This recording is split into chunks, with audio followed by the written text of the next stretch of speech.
Now I would like to take the opportunity of the next speech to talk about a couple of concepts that I think we should better analyze. One of them is a word that we heard very often in this period, a word that not everybody likes. A word that is stolen from technology to use it in society. We often hear about resilience. We all like resilience. We have a national plan of recovery and resilience. So those who know about metals know that resilience is characteristics of materials where the material goes back to its initial state after being modified. Resilience is not very good for us as human beings, because if we went back to our original state every time we are in a way impacted by something, we would never learn anything. Based on what happens, an event or a fact, we learn from previous experiences, from previous mistakes, to improve ourselves and have a better outcome than what we had in the past. So we don't need resilience, we need growth. And a world in which everybody wants us perfect and with high performance, giving value to mistakes is or may become an important factor, a plus.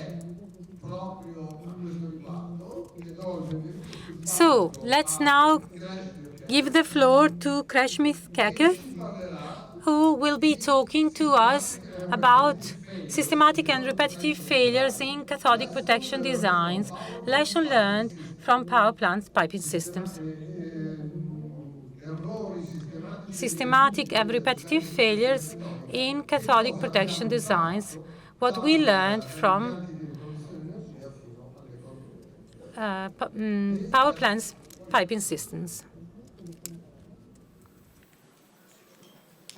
Okay, thank you, Chairman. Dear audience, it's been again a huge pleasure to be here with you today for this brilliant conference, and that is why I picked another interesting topic for which I got motivation in a few of the previous assessments of the cathodic protection related to the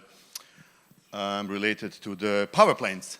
Regardless whether we talk about nuclear or thermal power plant, we managed to find the common pattern of the failure. So that's the idea of this paper. This paper is a joint work between myself and the colleague Tea Antolovic. She comes from the Monter company, which is a pipeline contractor company, while I come from the Croatian Cathodic Protection House. Okay, first, I'd like to touch a bit of this term integrity. Why? Because all of these action that we normally do, whether this is CP or the coating engineering or the inhibitor engineering, all this is a small part of the wider picture that we call integrity. Basically, whatever we do today or whatever we do in our regular daily job always refers to finally to the integrity. We like to keep the integrity. I'll show you then how assessment of the CP system for the power plant looks like. It's a massive job that may take 3 to 5 days to completely and fully scan the CP system of one average power plant. Then we'll focus particularly to the SIPS technique that reveals us the truth that cannot be seen at a glance, at the first sight. Finally, I'll touch something that I entitled as a greater problem, and we'll end up with the competence. So, equipment leaks can have catastrophic consequences. This is what is generally known, and this is why we deal with the integrity as a phenomenon. So, there are many of description what integrity is, but I like to emphasize the most important one. Integrity is a capability for the equipment to sustain the maximum allowable pressure, full stop. So, in light of this, either we will do prevention actions and solutions, either we will detect activities and solutions after leak happens or occurs, or one will mitigate these activities and solutions. Of course, the best way is to work in the prevention stage. So, the portion of corrosion in overall breakdown of reported pipeline incidents is around 19%. This gives us a good motivation to work on more and more to face the corrosion itself. So, when talking about the pipelines, which are the critical asset in the power plants, nowadays we know that coating and cathodic protection works well combined together in a certain way of harmony. But this harmony mustn't be obstructed. CP system plays a vital role in safeguarding the extensive metallic infrastructure within both electric and nuclear power plants. These systems, regardless whether utilizing ICCP or galvanic protection, are essential for preventing corrosion in various piping systems and storage tanks that are integral to the power plant operations.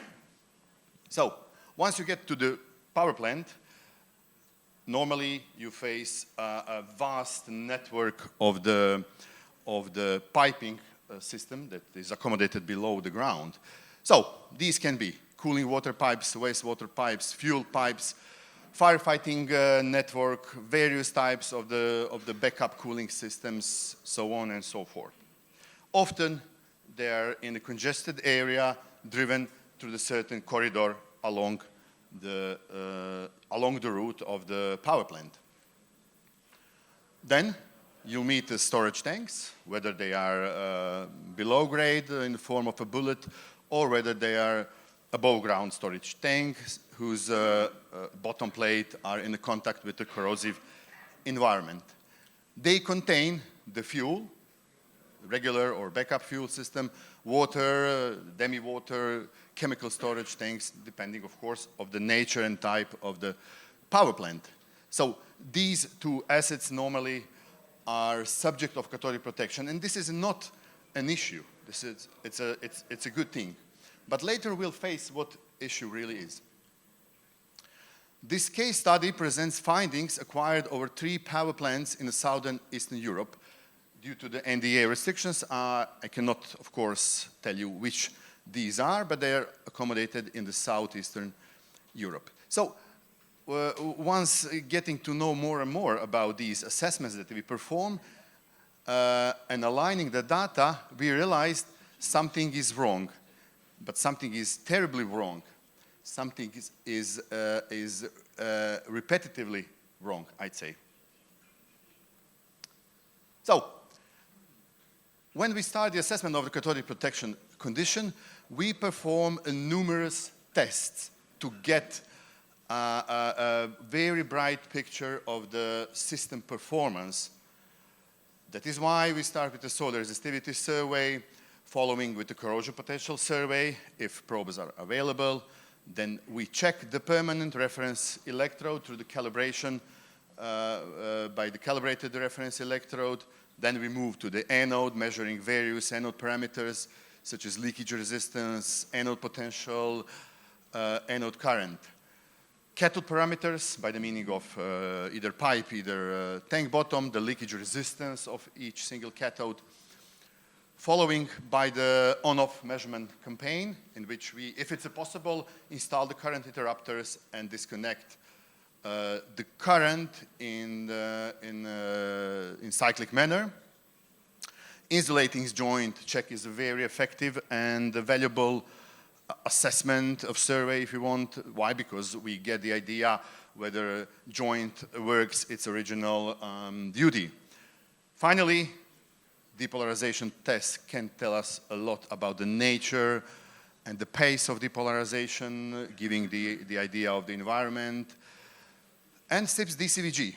The later one, in this case study, will reveal us the common pattern of the CP design failure along these 3 power plants. So let's start with 3 examples that I brought you. Case 1. We have a power plant. It's a firefighting water pipe fitted with the ICCP close proximity anodes. What you can see along the tested route, that on potential profile is not favorable one, obviously. You can notice the spikes, and no wonder these spikes match the position of the close proximity anodes. So in this area, trying to comment or to bring the conclusion about these results is not obviously easy, because the very few points belong to the threshold of the cathodic protection. Even the reduced threshold because of the increased soil resistivity. However, what we can conclude here is that we have a close proximity anodes, obviously, strong attenuation between anode and the anode. We do have overprotection, even though in this particular case we didn't perform on-off assessment, but only on potential assessment, but it's more than a visible. We do have some narrow areas, the bandwidths of protection, but this is really a narrow one. Areas of some protection below this green bandwidth, and finally, no protection zone. You can easily see the corrosion potential plateau on which most of the measuring points are placed to. We move now to the case 2. Again, power plant. This time, we assess the backup cooling pipe, which was fitted with the galvanic anode cathodic protection. This time, we managed to install the current interrupters along these galvanic ground beds, but the result is pretty much, or if you want the pattern, is pretty much the same. Along the measurement route, you see the unequal distribution of the protective potential of the on and off potential, among which only few points reaches perhaps area of some protection, while the most of the points are not even polarized, even though there is a sufficient number of the anodes, I must say. But that doesn't mean much. Why? Because anodes are stuck to the pipeline, or if you want, anodes are positioned in the close proximity of the pipeline. So each of these spikes matches the position of the anode.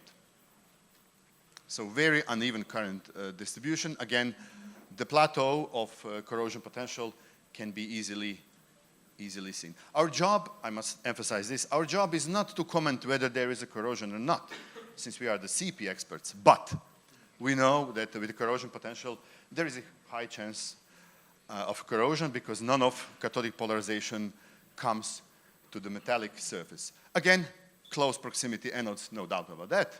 Strong attenuation, some protection zone, and in majority, no protection for the given pipeline. Super. We move to the case 3. Case 3, another power plant.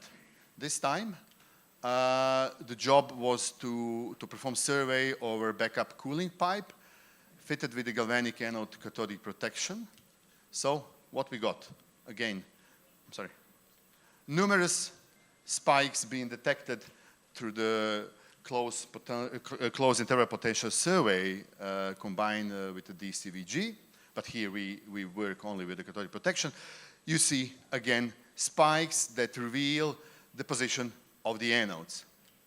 Majority, again, is below the lower limit of the protection. Here, I must emphasize that the criterion chosen here from 0.85 to minus 0.2 is not necessarily the proper one. Why? Because the piping systems in the power plants are often considered to be a complex structure. Why? Because they are shorted directly to the groundings, because they are shorted to the foreign cathodes, so on and so forth. So even this criterion might not be sufficient. But here, the point, the accent is on the wrong and improper distribution of the protective current. Again, very fundamental failure of the designer who encouraged himself to design these systems. This is the case 3A. The case 3B belongs again to the very same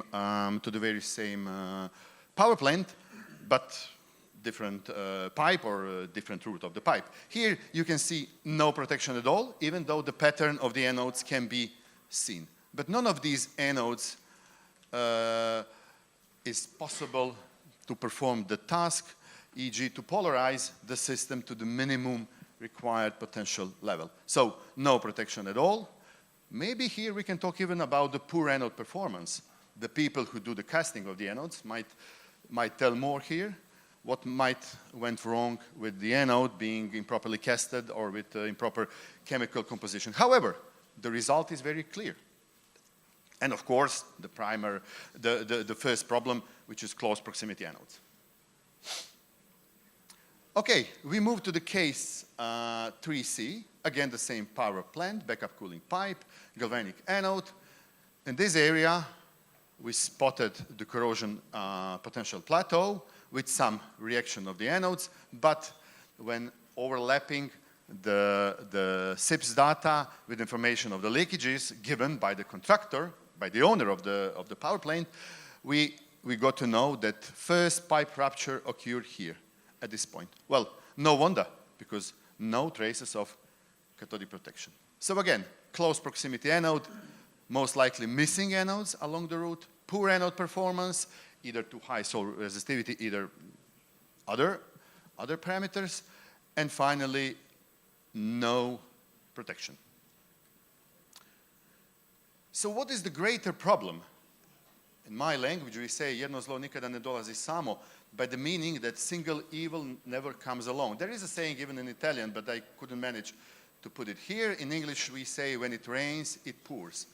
Says, when incompetent individuals are tasked with designing cathodic protection, the consequences can be both hidden and serious.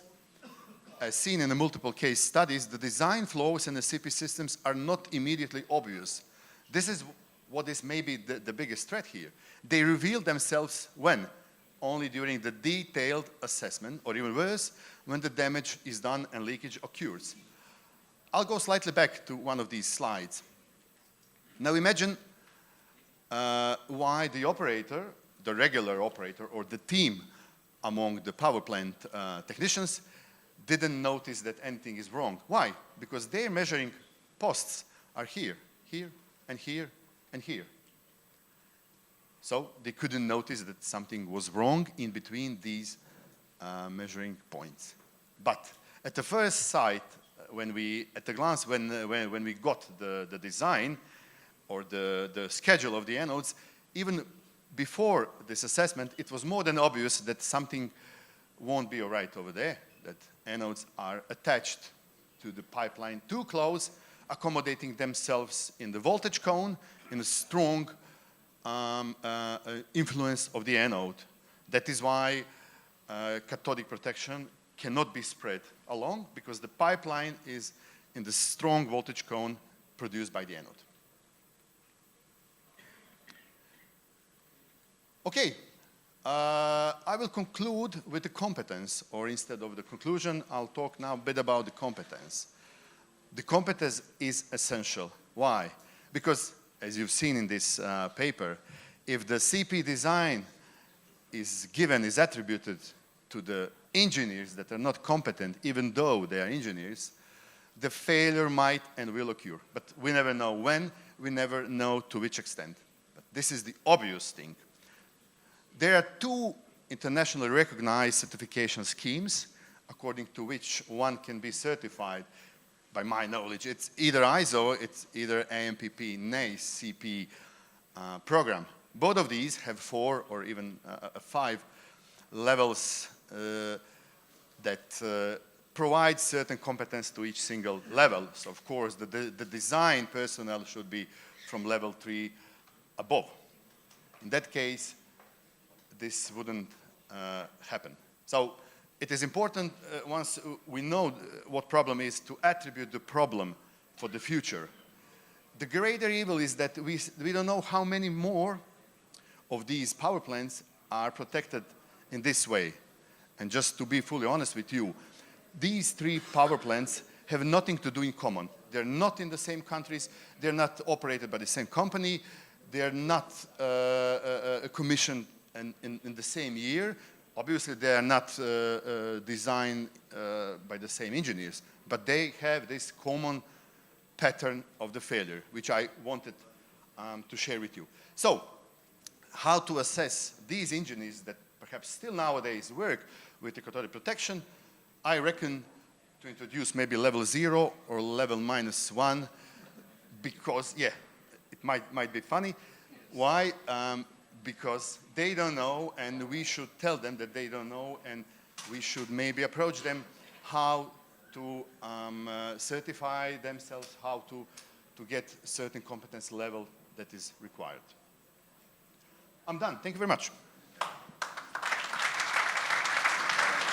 It's really interesting what you show. It is incredibly important, the kind of measurement that you have done. The importance of these chips.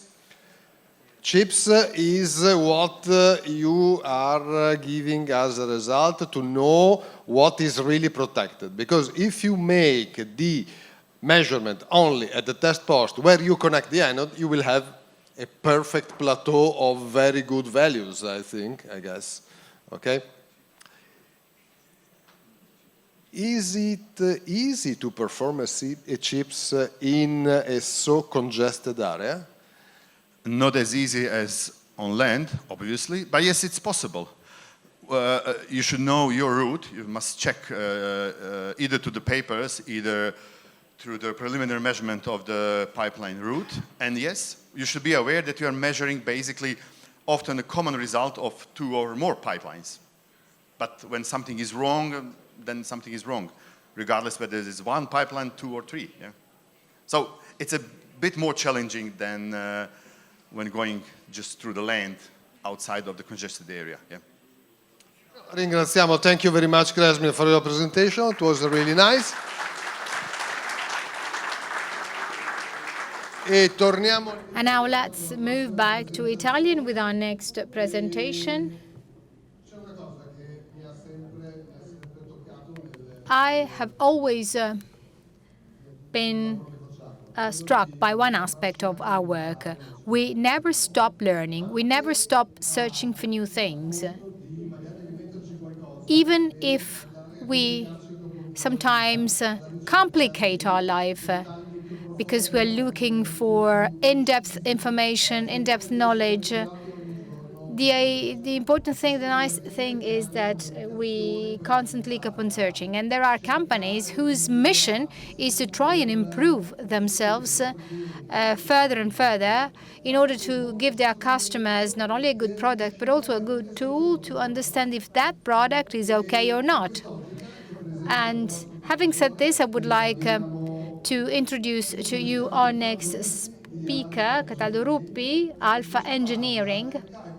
He's going to talk about the calculation of dispersed current and the capacitive value of the dielectric joint. With Kresimir, we saw how important it is to test joints because they give us the chance to delimit our cathodic protection systems. How can we check a joint and what should we look for in a joint to check if that's good or not?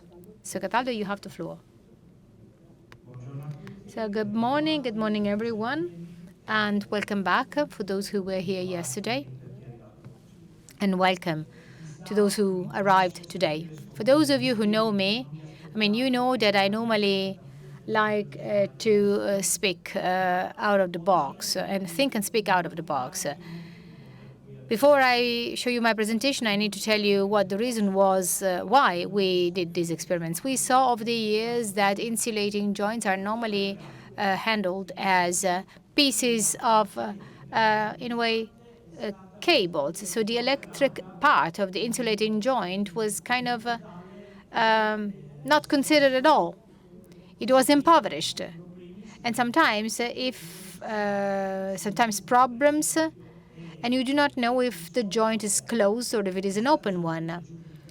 For example, if you think about earthed joints where recovery works can be very complicated, and the technicians called upon to do verifications find themselves in very difficult situation, and they need to understand if the problem is caused by the joint, because the joint does no longer serve its purpose, or by other causes.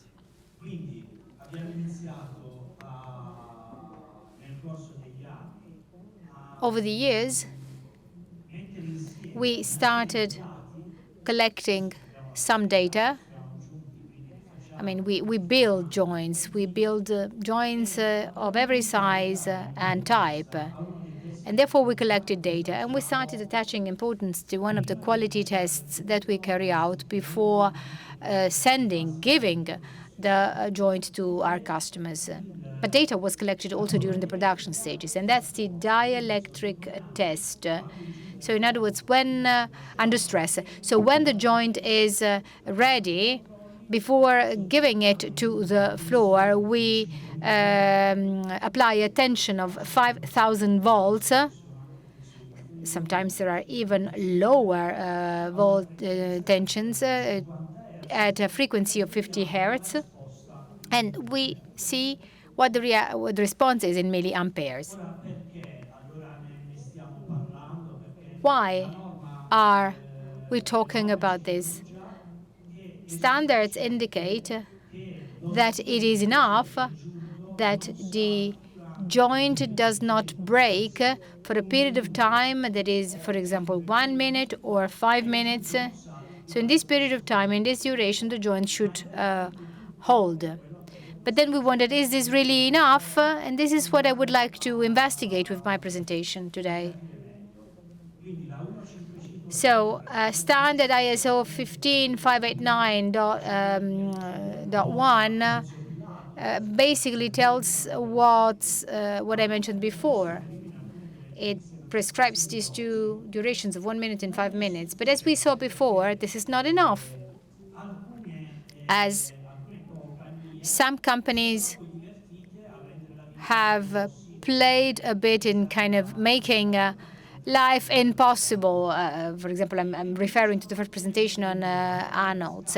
And so these companies basically consulted literature, and they saw that there's wrong reference parameters in literature. So saying that insulating joints do not have to go over dispersed current of 1 milliampere, or in some other cases that the dispersed current of 5 milliamperes should not be exceeded.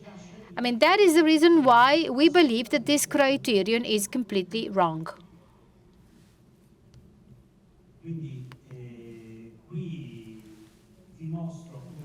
This slide shows what some specifications state, what I've just told you, what I've just shared with you. And now let's have a look at why we believe that the standard lacks information, and why we believe that some specifications are also imprecise. These mistakes have sometimes forced us to renounce participating in tenders or accepting orders because we believe that the specifications were not correct. This is what we normally do. We do not accept jobs when we believe that the specifications given are not correct. So we started collecting some data on joints of various size, and we saw that the released the current was different. So ranging from 0.4, we have values of 6.4. This difference is due to a number of reasons. Do you have an idea? Okay, so I'll tell you why. This difference, so the data collected are indicated in the table, and the difference depends on the geometry of the joint. We considered the joint as a cylindrical condensing element. Then we disassembled it, so to say, and considered two different elements in which you have insulating material inside. So we opened it and considered two different parts with insulating material inside. This is basically how we simplified the issue. As you can see, this is a flat insulator. But if you have to add that element into a more complex calculation, we had to consider also the complexity of the insulating joint, of the insulated surfaces, of the metal surfaces, and of the other elements at play. So we had to start from physics, from literature, from the available literature, and we needed a calculation of the capacity of the joint. We all have a capacity, and then we have the earth that serves as our disperser. But before reaching that, we needed to calculate the capacity of our joint. This is a piece of data that we normally provide in the data sheet of the joint, because we believe that this is qualitative data that is important if we are to consider the joint as an object with electrical properties and not only as something physical. So we need to understand the ratio of a load on a surface, and this gives you the capacity. And you also have to consider the distance, which is considered as the thickness of the dielectric part.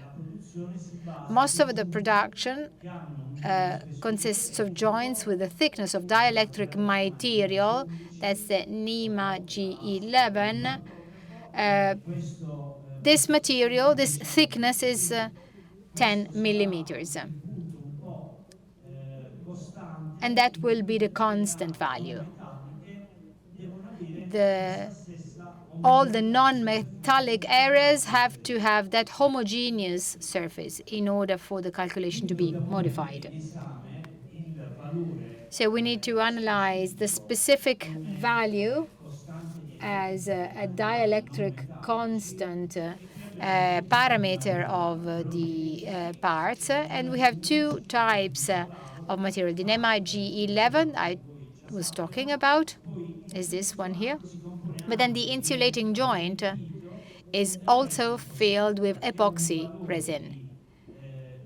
And that has a dielectric constant value which is slightly lower than the insulating material. This is an epoxy, a reinforced epoxy resin that has been reinforced with glass fibers. So we took the lowest value and multiplied it by the dielectric constant parameter of the vacuum. And this gave us a value for our calculations, which is 3.74 by 10 elevated to the minus 11. And that was basically the conservative value that we took as a basis.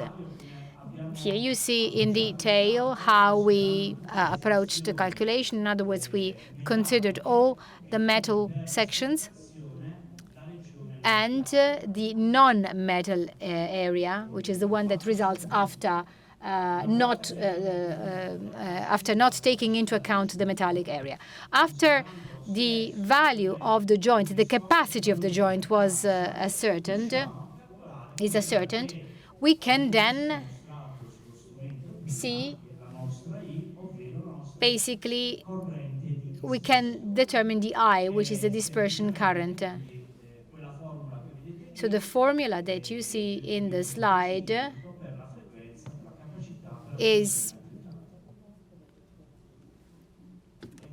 provides for this capacity, basically. And then we wondered whether all the things that we had done was right or not. I mean, ours is an open lab. We produce joints every day. We produce a large number of joints every day of various sizes. And so we basically took the joints for the project to test if our calculation parameters were correct or not. So we compared this calculation with the parameters given by the tool during the production of the joints. Here you see a table. This is our pilot project. So we opened all the joints with data on the internal diameters, external diameters. The joint is made up of 3 components. You have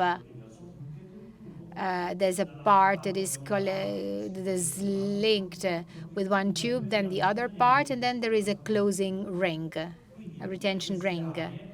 All these areas, the parameters of these areas were entered in this table to have real-time calculations. And what you see here is the thickness of the resin and of the insulating material. And as you can see, it is homogeneous.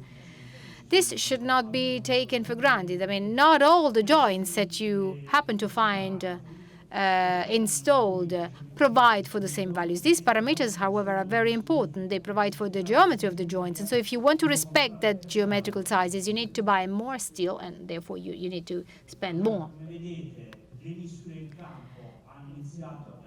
So measurements on the field proved to give results that were very much in line with the calculated values. Here you see the capacity of TN36 measured in 4.75 nanofarad, and we had expected 4.80. So the two measurements, the two data is quite similar.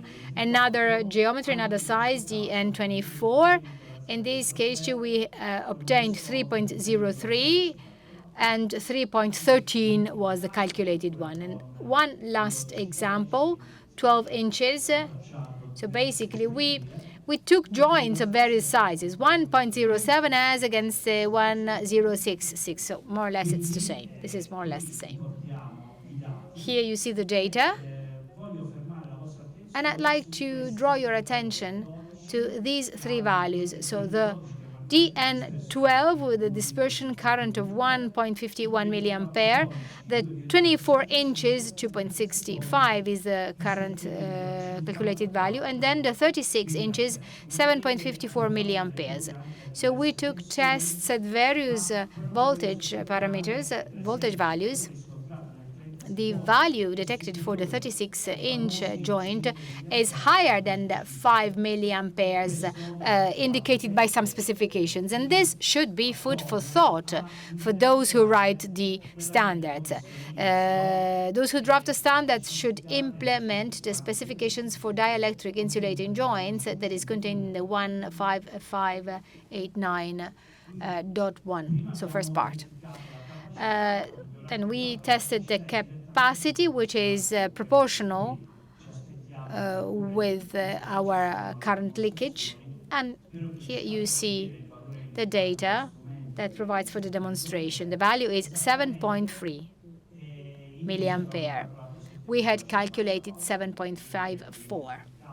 So the calculation is very much in line with the actual value. And the other 2 examples. So the calculation proved to be well done, and so that's why we decided to indicate this value in the datasheet. In the datasheet accompanying the product given to our customers contains also the dielectric parameters. We do that because we think this is a plus against our competitors, as against our competitors. And then also because we are telling our customers before what the expected electric value is. And that is because if we build the joint wrongly, then that electric parameter will not be respected. So if this means that if during manufacturing, the manufacturing of the joints, there are moments in which you have to be careful. For example, when you pour the epoxy resin or when you place the insulating material. If these operations are not carried out carefully and with adequate verifications before you move on to the following step, well then, at the end, you will never be able to have these calculated values. So the calculation that we do is does not take into account any possible anomalies. So this means that if the actual value of the joint provides for these parameters. That means that besides the mechanical properties they have been tested, also the electrical properties have been tested. So our aim is to give quality products to the customers that we sell our joints to. Before I draw to a close, I would like to tell you that this study was carried out with another, taking into account another criterion. In other words, we wanted to give something more to our customers. So not only a qualitative value, a qualitative parameter, but also something that could be checked when the joint is applied to cathodic protection. So we developed a patent for remote monitoring, and that concerns the insulating value of the joint. This patent was then transferred to Automa, because we believe that the totality of data is very important. As Ivano said before, all the input that they have in their system, in their golem system, can be useful. Through the use of artificial intelligence, this golem then analyzes all the input it analyzes, and having all this data together can help us be predictive of situations that might pose big problems in the future. At the moment, we are still discussing information, exchanging information and discussing.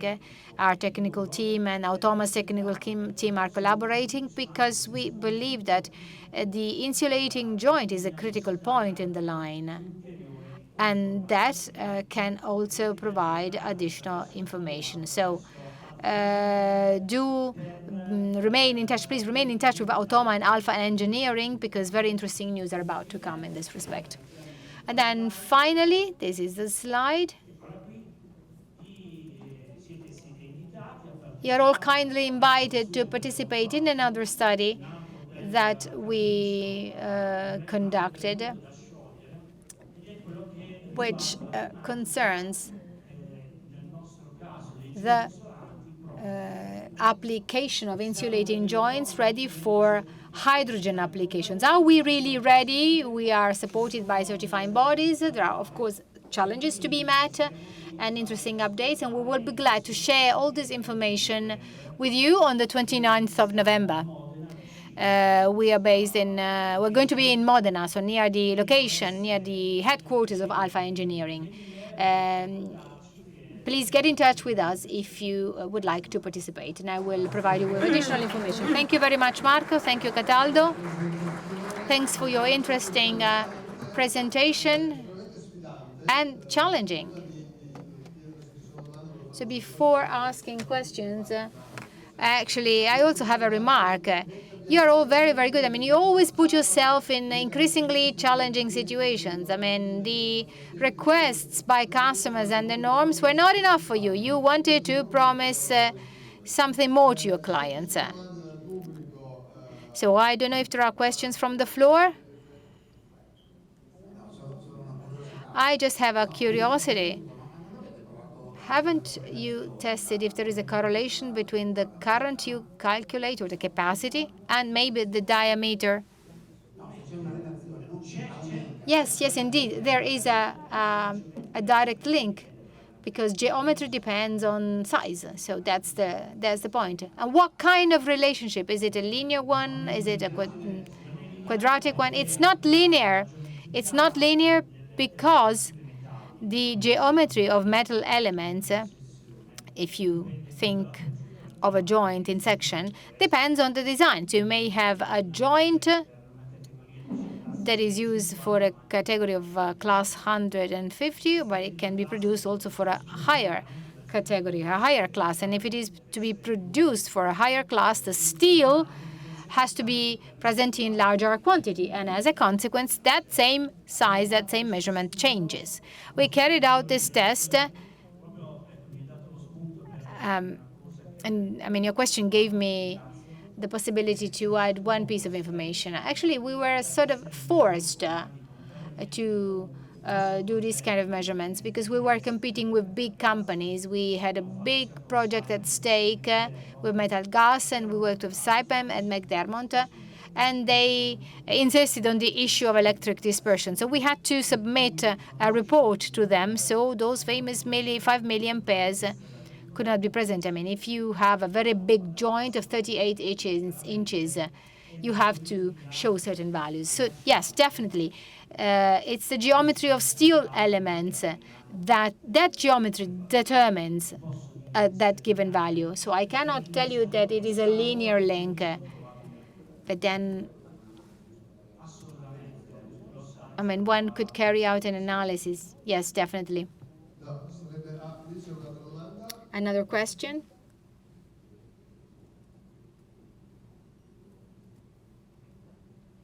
Thank you. Thank you very much. Your presentation was really interesting. I'll try and ask this question. I hope I can express myself well. I oftentimes happen to test dielectric joints. When I do this, I normally do this with a measuring device that measures resistance and insulating. Can the device we saw today be placed in direct relationship with what we expect when carrying out this kind of measurements, the kind of measurements we use? Because I saw that you used a 50 Hertz device and you analyzed the capacity. But when I do an insulating measurement, I do not know what is the frequency of the device. But I assume that even when that what you said today can have an impact on insulation as well. Actually, when you are in the field, things change. I mean, these qualitative tests are conducted in alternate current. Once the joint is mounted in the field and once it is welded, the component given by the insulating factor depends on the whole system. Yes, that's right, but I also am called upon to do a measurement before the earthing when I receive the joint from you. So actually, I was making reference to that measurement. Then I know that, I mean, when it is welded, there's a whole other series of factors that are at stake. So your question is frequency important before installation? Was this the right question? Well, I think that nearly everybody in the field use an HD system, an HD device that has its own frequency. I assume that because of capacity, there is some current that goes through because of this frequency. So you told us very well that we should expect a certain quantity of current to pass. But this quantity of current then provides for insulation, volt ampere. So I am tempted to say that there should be a parameter referring to the insulation, to the expected insulation value on that joint. So translating that piece of information in milliampere into resistance and insulation. My answer is, well, an insulating joint, if it is well produced, has an infinite resistance. So even when you use a tool, an HD tool like the one you mentioned, even if you apply a voltage of, let's say, 1,000 volts in continuous current, that will return 4,000 mega-ohm. That's not the limit of the joint, that's the limit of the tool. So the resistance of the joint is endless, I would say. Unless it is not built by Alpha Engineering. No, I mean, that was a joke on my part, sorry. I also have another question. Do we have time for another question?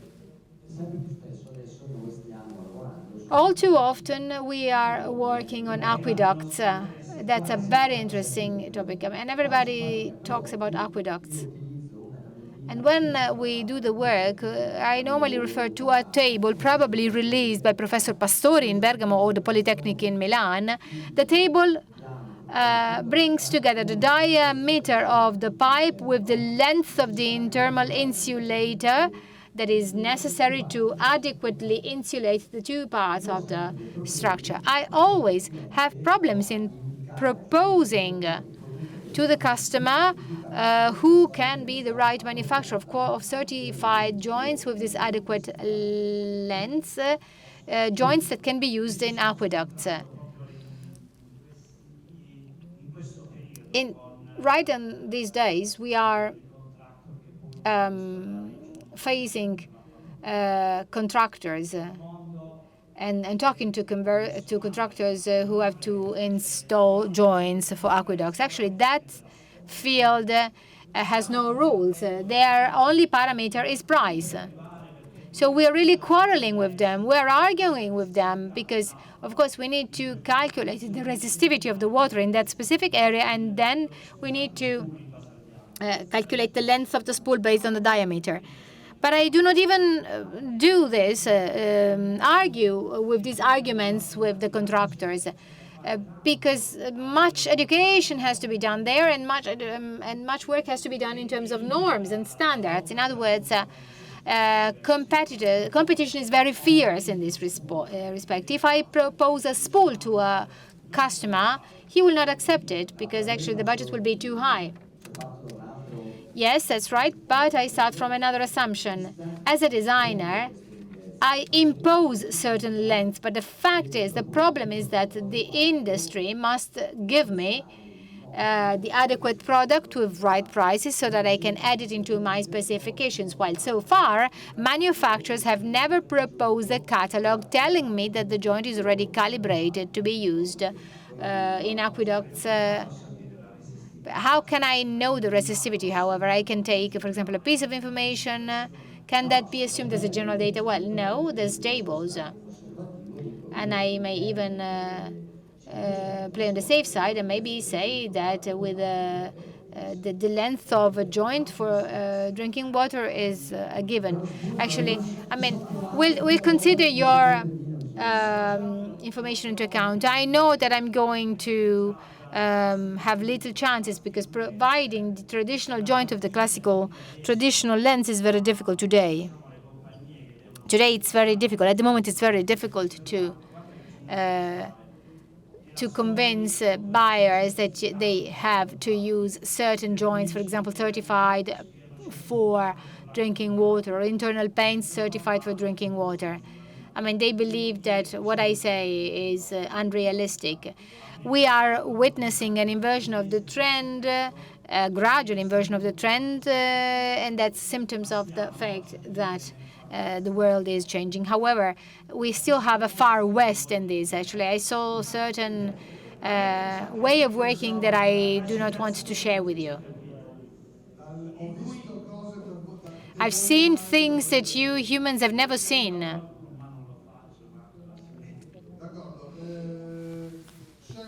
Thank you very much. There is one last contribution, and I would like also to add one detail. You know that spools have to go one way and not the other. So if you don't know where to apply it, you have to apply too. Thank you very much to Cataldo for his contribution. You've been really very interesting to listen to. And now I'd like to leave the floor to a last-minute speaker. We have Barbara, and she has to present something to us. So I'm not going to talk about cathodic protection. First of all, before I move on to the actual presentation, I have a household announcement. Lunch. For lunch, I kindly ask you to be as short as possible. We would like to close by 3:30 p.m. so that everybody can basically come home safely. You can easily get out of Senigallia, but then you know what your final destination is. There are certain areas which are very difficult to reach. So we will try and be as short as possible. So we will try to limit the time for lunch as much as possible. So please come back from lunch as soon as possible so that we can then resume for 2. And then what I wanted to say is the 𝐒𝐲𝐬𝐭𝐞 2025. This was a surprise. The event was a surprise for us because Ivano said, okay, Barbara is going to be in charge of that. And so he said, okay, he candidated. The 𝐒𝐲𝐽𝐿 2025, it's an event that is probably known, familiar to all of you. That will take place in Ancona. Automa, thanks to 𝐼PCE, will organize that. That will take place at Mole Vanvitelliana. That is close to the port of Ancona. We will then send you the presentation because we will have the many Italians among our participants. We will also have the participation of our interpreters who are following us, and so that all Italians will be able to follow the event. This is an overview of the area. This is a historical building in Ancona, very peculiar one. I think this is a wonderful building for the city of Ancona. There are some accommodation facilities with whom we've signed agreements for lower tariffs. Grand Hotel Palace is one of them. Then we have NH Hotel in Ancona. This is news that I'm giving you much in advance. So please take notes if you wish to participate. And then after this 2-day meeting is over, we will provide you with all the information. The event will be open also to people accompanying you, and for them we are preparing a tour in the region. And this is actually what I wanted to tell you. It was just to tell you. I think it was already organized in Italy a couple of years ago. Maybe it was organized in Florence in 2013. So we're still organizing the 𝐒𝐲𝐽𝐿 next year, and we hope we will be able to see you back next year. We will have the Smart Grid Days next year, but also the 𝐒𝐲𝐽𝐿 event. And I'm over. Thank you.